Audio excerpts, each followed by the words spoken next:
বটতলা শিশু নির্যাতনে দোষীর ফাঁসির সাজা ঘোষণা।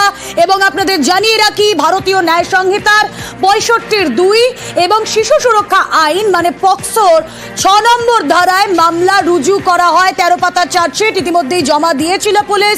গতকাল তাকে দোষী সাব্যস্ত করা হয়, আজ ফাঁসির সাজা ঘোষণা করা হয়। ডিসি নর্থ কি বলছেন শুনবো। একজন ফুটপাতবাসী বাচ্চা যে এখনো কিছুই বোঝে না, তার উপরে যে নৃশংসতম ঘটনা ঘটেছে, এটা আমাদের নজরে আসার সঙ্গে সঙ্গেই আমরা কলকাতা পুলিশ, ডিডি, বটতলা থানা, নর্থ ডিভিশন সবাই একসঙ্গে ঝাঁপিয়ে পড়ি এবং যেভাবে কেসটাকে আমরা ডিটেক্ট করি সেটা অলরেডি আমরা বলেছিলাম। সমস্ত সিসিটিভি ফুটেজ, ওই পিও এবং তার আশপাশ থেকে আমরা প্রায় কয়েক হাজার ঘন্টা সিসিটিভি ফুটেজ 2-3 দিন ধরে আমরা অ্যানালিসিস করার পরে আমরা অ্যাকিউজডকে আইডেন্টিফাই করতে সক্ষম হই এবং এই কেসে ডিউরিং ইনভেস্টিগেশন আমরা গেট প্যাটার্ন অ্যানালিসিস করি, যে বিভিন্ন অ্যাকিউজডের যে ওয়ার্কিং প্যাটার্ন সেটার সঙ্গে বিভিন্ন সিসিটিভি ফুটেজের যে ওয়ার্কিং প্যাটার্ন সেটা আমরা ম্যাচ করাতে পেরেছিলাম। আমরা ভিকটিমের ওয়ারিং অ্যাপারেলসে যে জিনিস স্যাম্পেলগুলো পেয়েছিলাম সেগুলোর সঙ্গে অ্যাকিউজডের ডিএনএ প্রোফাইল ম্যাচ করে গেছে। বাচ্চাটার যে ডিএনএ প্রোফাইল সেটা অ্যাকিউজডের জামায় যে রক্ত লেগেছিল তার সঙ্গে ম্যাচ করে গেছে।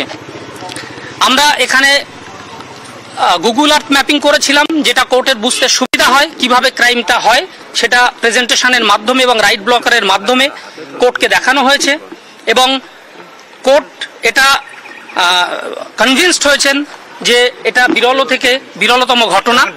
এবং ইয়েস, এখানে ড্রোন ফটোগ্রাফিও আমরা ইউজ করেছিলাম এবং অনারেবল কোর্টকে আমরা কনভিন্স করাতে পেরেছি যে এটা বিরল থেকে বিরলতম ঘটনা এবং আজকে সেই হিসাবে লার্নেড জাজ ডেথ কনভিকশন দিয়েছেন।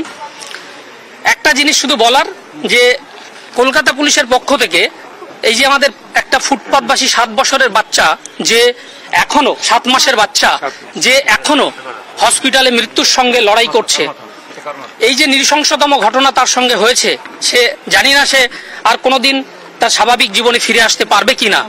তার এই যে অপূরণীয় ক্ষতি, এটা আমরা পূরণ করতে পারবো না, কিন্তু যে ন্যায় বিচার, সেই ন্যায় বিচারটা আমরা মাত্র 78 দিনের মাথায় এনে দিতে পেরেছি। Thank you.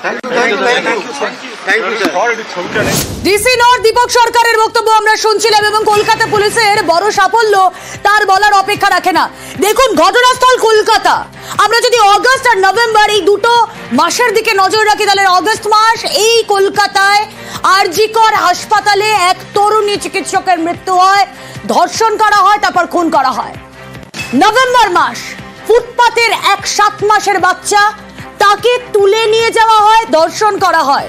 এবং এই দুটি ঘটনা আমরা যদি দেখি, অগস্ট মাস এবং নভেম্বর মাস, তার যে সাজার জায়গা, সেই সাজার জায়গায় আমরা দেখলাম সঞ্জয় রায় আরজি করের ক্ষেত্রে তার মৃত্যুদণ্ড হলো না, তার যাবজ্জীবন কারাদণ্ড হলো।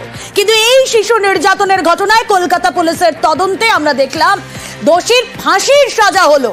এবং দুটো ঘটনার ক্ষেত্রেই বিরল থেকে বিরলতম অপরাধ, এই ফেজটা আমরা শুনছি, বিরল থেকে বিরলতম অপরাধ। হ্যাঁ, এই ঘটনা বিরল থেকে বিরলতম অপরাধ, আদালত সেটাই মনে করেছেন। আদালতের পর্যবেক্ষণ তাই, বিচারকের পর্যবেক্ষণ তাই, এবং সে কারণে 10 লক্ষ টাকা জরিমানা, তার সঙ্গে ফাঁসির সাজা ঘোষণা করা হলো।